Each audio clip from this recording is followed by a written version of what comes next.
Another question we got from Instagram is, when do you suggest parents start to talk to kids about racism, and how should they start these conversations?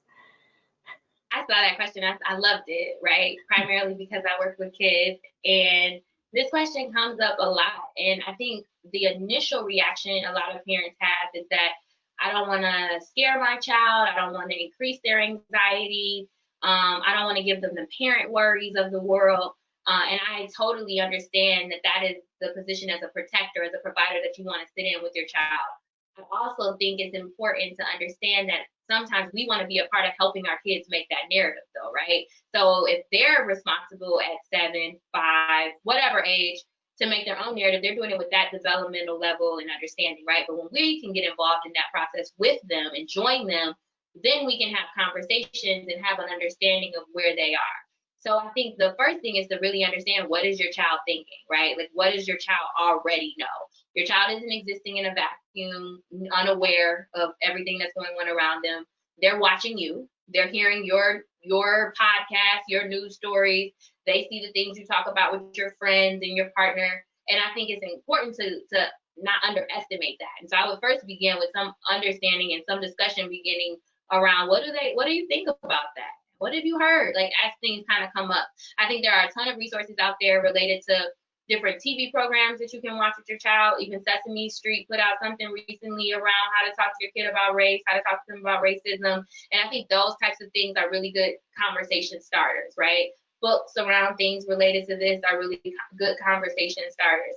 And I think it's important for parents to know it's not this, when do I talk to them about racism? I got to have this talk and then we're done, right? Like, it's not a talk. It's integrated, right? Like, it's happening in the world. So I think it's integrated throughout your experiences with talking with them. And you don't have to feel the pressure of, let's do it all at once. Let's do it all today. You can get a temperature feel for what your child has been exposed to, or what they're thinking about, or what questions they have. And you just start there. And I think it's also important that we don't always think we have to have all the answers, right? We're human. We need to model for our kids that we don't always know everything. And so if there's something we don't know, wow, baby, that's a really good question. Mommy's going to take some time and think about that. Or I'm going to look into that a little bit more. Or maybe you can join me on, what do you think? Where can we find some of this information or these answers, and bring your child along on the journey?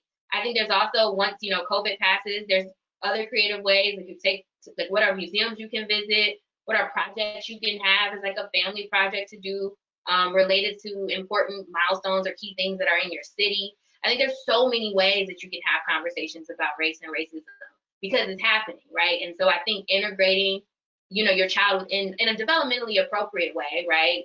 We want to make sure that they understand from their vantage point, and we don't want to increase their worry, but we want to be honest. And if we were to sit and say, oh, we're all just human, it's no differences, I think that really undervalues, the unique, the beauty of uniqueness and difference and celebrating diversity. And I think if we can integrate that and really send that message across all things, I think kids will really pick that up.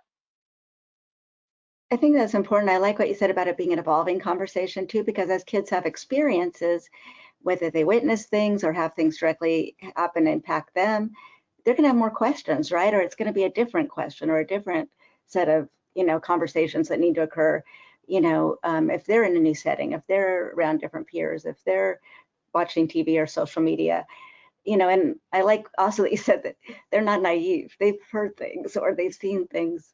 You're not starting Yeah, to one study said they know, like, that kids are aware of race and racial bias as early as preschool, and that's just from a study, right? We don't know about people's anecdotal experiences more broadly, but that's young, and they can identify what's happening. And I think kids are smart. I always think parents think kids know less than what they do, maybe because I see a lot of adolescents that are trying to keep things away from their parents. So as you sit in that space, you're like, I think they know more than we probably let on to believe they do.